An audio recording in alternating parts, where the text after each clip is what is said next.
নমস্কার বন্ধুরা, আজকের এই ভিডিওটি তোমার জন্য একটি বিশেষ বার্তা নিয়ে এসেছে। হয়তো তুমি অনেক দিন ধরে ভাবছো কে সেই মানুষ যে তোমার জীবনে আসবে, কার সাথে তোমার বিবাহ হবে। ব্রহ্মাণ্ড আজ তোমাকে কিছু ইঙ্গিত দিতে চায়, মন দিয়ে শোনো।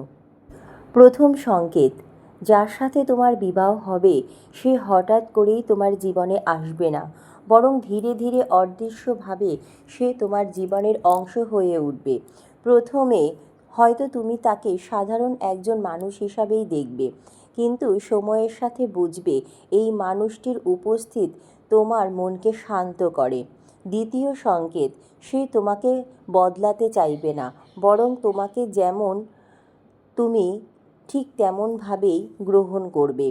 তোমার ভুল, তোমার দুর্বলতা সব কিছুকে আপন করে নেবে। তৃতীয় সংকেত, তোমাদের মধ্যে অদ্ভুত এক বোঝাপড়া থাকবে। কথা না বলেও অনেক কিছু বুঝে যাবে সে। এটাই হলো সত্যিকারের সংযোগ, যাকে ব্রহ্মাণ্ড নিজেই তৈরি করে। চতুর্থ সংকেত, তুমি হয়তো জীবনে অনেক কষ্ট পেয়েছো, অনেক অপেক্ষা করেছো, কিন্তু সেই মানুষটি তোমার জীবনে এসে সব কিছু সহজ করে দেবে। সে তোমার দুঃখের কারণ হবে না, বরং তোমার শান্তির কারণ হবে।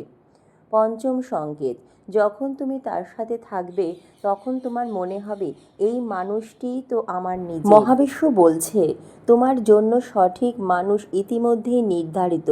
তোমাকে শুধু ধৈর্য রাখতে হবে এবং নিজের উপর বিশ্বাস রাখতে হবে। যে সম্পর্ক তোমার জীবনে আসবে তা শুধু ভালোবাসা নয়, তা হবে সম্মান, বিশ্বাস এবং গভীর সংযোগের এক অপূর্ব মেলবন্ধন।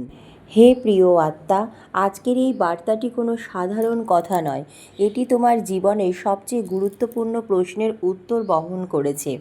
কে সেই মানুষ যার সাথে তোমার বিবাহ হবে?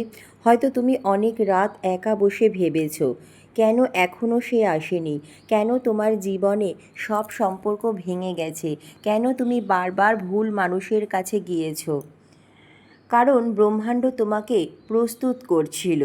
তুমি যে এত কষ্ট পেয়েছো, এত অবহেলা সহ্য করেছো, একাকিত্বের জীবন কাটিয়েছো, এই সমস্ত কিছুই ছিল তোমার জন্য শিক্ষা। তোমার মনে প্রশ্ন আসছে, এত অপেক্ষার রহস্য কী? তাহলে শোনো, তুমি যাদের জীবনে পেয়েছো তারা কেউ স্থায়ী হওয়ার জন্য আসেনি। তারা এসেছিল তোমাকে শেখাতে কি তুমি চাও না, কি তোমার জন্য নয়। প্রতিটি সম্পর্ক ভাঙা, প্রতিটি চোখের জল তোমাকে ধীরে ধীরে সেই একজনের কাছে নিয়ে যাচ্ছে যে তোমার সত্যিকারের। তোমার সত্যিকারের জীবনসঙ্গী হঠাৎ করে ঝড়ের মতো আসবে না তোমার জীবনে, কোনো সিনেমার মতো নাটকীয় প্রবেশও হবে না, বরং একদিন খুব সাধারণ একটি মুহূর্তে সে তোমার জীবনে প্রবেশ করবে। হয়তো এক কথোপকথনে, হয়তো কোনো সাধারণ পরিচয়, কিন্তু তুমি তখনও বুঝবে না এই মানুষটি তোমার ভবিষ্যৎ। ব্রহ্মাণ্ডের এক অদ্ভুত সংযোগ ধীরে ধীরে তুমি অনুভব করবে। তার সাথে কথা বললে তোমার মন শান্ত হয়ে যাবে। যেখানে অন্যরা তোমাকে ক্লান্ত করছে সে তোমাকে স্বস্তি দেবে। তোমাদের মধ্যে থাকবে এক অদ্ভুত বোঝাপড়া, যেখানে বেশি কথা লাগবে না। একটি দৃষ্টি, একটি নীরবতা, আর তাতেই সব কথা হয়ে যাবে। সেই ভালোবাসার মানুষ তোমাকে বদলাতে চাইবে না, এই মানুষটি তোমাকে পরিবর্তন করতে চাইবে না। সে তোমাকে ঠিক যেমন তুমি তেমনভাবেই গ্রহণ করবে। তোমার অতীত জানার পরও সে তোমাকে বিচার করবে না, বরং বলবে তুমি যেমন ঠিক তেমনভাবেই আমার কাছে সম্পূর্ণ। সত্যিকারের এক নিরাপত্তা অনুভব করবে তুমি এই মানুষটার কাছে। তুমি জীবনে অনেকবার অনিশ্চয়তার অনুভব করেছো, কখনো বিশ্বাস ভেঙেছে, কখনো ভালোবাসা হারিয়েছে, কিন্তু তার সাথে তোমার মনে হবে আমি নিরাপদ। এই নিরাপত্তাই হলো সত্যিকারের ভালোবাসার চিহ্ন। সময়ের পরীক্ষা, হয়তো তোমার মনে প্রশ্ন, কখন আসবে সে? মহাবিশ্ব বলছে যখন তুমি নিজের মধ্যে সম্পূর্ণ হবে, যখন তুমি একা থাকতে শান্তি পাবে, ঠিক তখনই সে তোমার জীবনে আসবে। কারণ দুই অসম্পূর্ণ মানুষ নয়, দুই সম্পূর্ণ আত্মার মিলনই হলো সত্যিকারের সম্পর্ক। হে প্রিয় আত্মা, একদিন তুমি বুঝতে পারবে এই মানুষটির সাথে তোমার সম্পর্ক আলাদা। এখানে কোনো জোর নেই, কোনো ভয় নেই, কোনো সন্দেহ নেই, শুধু আছে বিশ্বাস, সম্মান আর গভীর ভালোবাসা। তখন তুমি নিজেই বলবে, এটাই সেই মানুষ যার জন্য আমি এতদিন অপেক্ষা করেছি। মহাবিশ্ব তোমাকে আজ বলছে, তুমি একা নও, তোমার জন্য একজন নির্ধারিত আছে। সে হয়তো এখনও তোমার জীবনে আসেনি, কিন্তু সে তোমার দিকেই এগিয়ে আসছে। তোমাদের পথ খুব শীঘ্রই এক হয়ে যাবে। একটা মেয়ে ছিল যে খুব সহজে কাউকে বিশ্বাস করতো না, কারণ তার অতীতটা খুব সুন্দর ছিল না। সে ভেবেছিল, কিন্তু ফিরে পেয়েছিল কষ্ট, অবহেলা আর ভাঙা স্বপ্ন। রাতের পর রাত সে ভেবেছে, আমি কি সত্যিই ভালোবাসার যোগ্য? একদিন সে ঠিক করল, সে আর কাউকে খুঁজবে না, সে নিজের জীবন নিয়েই ব্যস্ত থাকবে। কিন্তু ব্রহ্মাণ্ড তখন নীরবে তার জন্য কিছু সাজাচ্ছিল।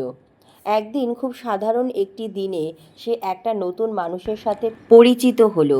না, প্রথম দেখায় কোনো স্পার্ক ছিল না, কোনো সিনেমার মতো প্রেমও নয়, কিন্তু ছেলেটার মধ্যে ছিল এক অদ্ভুত শান্তি। সে মেয়েটার কথা মন দিয়ে শুনত, তার ছোট ছোট বিষয়গুলো গুরুত্ব দিত। ধীরে ধীরে মেয়েটা বুঝতে পারল এই মানুষটা অন্য রকম। সে কখনো মেয়েটাকে কাঁদায় না, বরং তার হাসির কারণ হয়ে ওঠে। একদিন মেয়েটা নিজেই অবাক হয়ে ভাবল, আমি আবার ভালোবাসতে পারছি।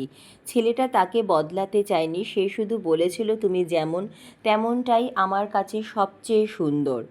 সেদিন মেয়েটা বুঝে গেল, এটাই সেই মানুষ যার জন্য এতদিন অপেক্ষা ছিল। হে প্রিয় আত্মা, যদি তুমি সেই মেয়েটার মতো হও, তাহলে জেনে রেখো, তোমার জীবনেও সেই মানুষ আসবে যে তোমার ভাঙা মনকে জোড়া লাগাবে। একটা ছেলে ছিল যে বাইরে থেকে খুব শক্ত মনে হতো, কিন্তু ভেতরে ভেতরে সে ভীষণ একা ছিল। সে অনেকবার ভালোবেসেছে, কিন্তু প্রতিবারই হারিয়েছে। তাই সে নিজেকে বলেছিল, ভালোবাসা আমার জন্য নয়। সে নিজের কাজে ডুবে থাকতো, নিজেকে ব্যস্ত রাখত, কিন্তু তার মন কোথাও একটা শূন্যতা অনুভব করত। একদিন সে একটি মেয়ের সাথে দেখা করলো, খুব সাধারণ, খুব সহজ একটা মেয়ে, কিন্তু তার চোখে ছিল এক অদ্ভুত আন্তরিকতা। সে ছেলেটার কথা মন দিয়ে শুনতো, তার কষ্টগুলো বোঝার চেষ্টা করতো। ধীরে ধীরে ছেলেটা অনুভব করলো, এই মেয়েটার সামনে সে নিজেকে লুকাতে হয় না, সে দুর্বল হতে পারে, সে নিজের মতো থাকতে পারে। একদিন সে নিজেই বুঝলো, এই মেয়েটাই আমার সত্যিকারের শান্তি। মেয়েটা তাকে বদলাতে চায়নি, সে শুধু তার পাশে থেকেছে। ছেলেটা বুঝে গেল, এই মেয়েটাই সেই মানুষ যার সাথে সে পুরো জীবন কাটাতে চায়। যদি তুমি সেই ছেলেটার মতো হও, তাহলে জেনে রেখো, তোমার জীবনে এমন একজন আসবে যে তোমার সব ক্লান্তি দূর করে দেবে। ব্রহ্মাণ্ড বলছে, ভালোবাসা কখনো তাড়াহুড়ো করে আসে না, এটা আসে ঠিক তখনই যখন তুমি প্রস্তুত। তাই অপেক্ষা করো, কিন্তু ভেঙে পড়ো না, কারণ তোমার গল্পের সবচেয়ে সুন্দর অধ্যায় এখনো বাকি। হে প্রিয় আত্মা, তুমি কি কখনো ভেবেছো তোমার জীবনে যে আসবে সে কে? সে কি তোমার কাছেই আছে, নাকি এখনো পথ খুঁজছে? আজ ব্রহ্মাণ্ড তোমাকে সেই গল্পটাই বলবে। একটি মেয়ে ফোনে পুরনো মেসেজ পড়ছে, চোখে জল। আমি এতটা দিয়েও কেন কিছু পেলাম না। সে আয়নার সামনে দাঁড়িয়ে নিজেকে দেখে। সে ভালোবেসেছিল, কিন্তু প্রতিবারই ভেঙে পড়েছিল। সে একা কফি শপে বসে আছে, চারিপাশে সবাই জোড়ায় জোড়ায়। একদিন সে ঠিক করলো, আর নয়, এবার আমি নিজেকে ভালোবাসবো। একজন ছেলে কফি শপে প্রবেশ করে, সাধারণ, শান্ত, দুজনে চোখাচোখি হয়, কিন্তু কোনো নাটকীয়তা নেই। এই সিটটা খালি? হ্যাঁ, বসতে পারেন। ছোট ছোট কথা, হালকা হাসি, একসাথে চা খাওয়া। প্রথমে কিছুই আলাদা লাগেনি, কিন্তু ধীরে ধীরে সব কিছু বদলাতে শুরু করলো। মেয়েটা কাঁদছে, ছেলেটা চুপচাপ পাশে বসে আছে। সব ঠিক হয়ে যাবে, আমি আছি। সে আমাকে বদলাতে চায়নি, সে শুধু আমাকে বুঝেছিল। সূর্যাস্ত, দুজন পাশাপাশি হাঁটছে। তুমি এত দেরি করে কেন এলে? তুমি প্রস্তুত না হওয়া পর্যন্ত আসা সম্ভব ছিল না। একজন ছেলে রাত জেগে কাজ করছে, চারিপাশ অন্ধকার। সে বাইরে থেকে শক্ত, কিন্তু ভেতরে ভেতরে ক্লান্ত। পুরনো প্রেমিকার ছবি দেখে ফোন বন্ধ করে দেয়। ভালোবাসা আমার জন্য নয়। সে হঠাৎ সেই মেয়েটার সাথে দেখা করে। তুমি ঠিক আছো? ছেলেটা: হ্যাঁ, কেন? তোমার চোখ অন্য কিছু বলছে। মেয়েটা তাকে হাসায়, তার কষ্ট শুনে ছোট ছোট খেয়াল রাখে। প্রথমবার সে অনুভব করলো কেউ তাকে সত্যিই বুঝেছে। ছেলেটা নিজের মনের কথা বলছে: আমি ভেঙে গেছি অনেকবার।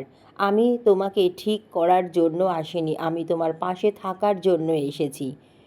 বৃষ্টি। ছেলেটা মেয়েটার হাত ধরে: তুমি আমার শান্তি, আকাশ, তারা, সূর্যোদয়। দেখো, তাদের গল্প আলাদা ছিল কিন্তু গন্তব্য এক। তেমনি তোমার জীবনেও কেউ আছে যে তোমাকে খুঁজছে, ঠিক যেমন তুমি তাকে খুঁজছো। তুমি যতবার ভেঙেছো তা তোমাকে তার কাছেই নিয়ে গেছে। তাই ভয় পেও না, অপেক্ষা করো, কারণ তোমার ভালোবাসা তোমার দিকেই আসছে। যদি তুমি বিশ্বাস করো তাহলে অবশ্যই কমেন্টে লেখো, আমি প্রস্তুত। ব্রহ্মাণ্ড কখনো ভুল করে না, তোমার মানুষ ঠিক সময়ে তোমার কাছেই আসবে। হে প্রিয় আত্মা, যদি এই বার্তাটি তোমার হৃদয়ে পৌঁছায় তাহলে একটি লাইক করো, চ্যানেলটি সাবস্ক্রাইব করো আর কমেন্টে লেখো, আমি প্রস্তুত। মনে রেখো, ব্রহ্মাণ্ড কখনো ভুল সময় কিছু দেয় না, তোমার ভালোবাসা ঠিক সময়ে তোমার কাছে আসবে। ধন্যবাদ মহাবিশ্ব।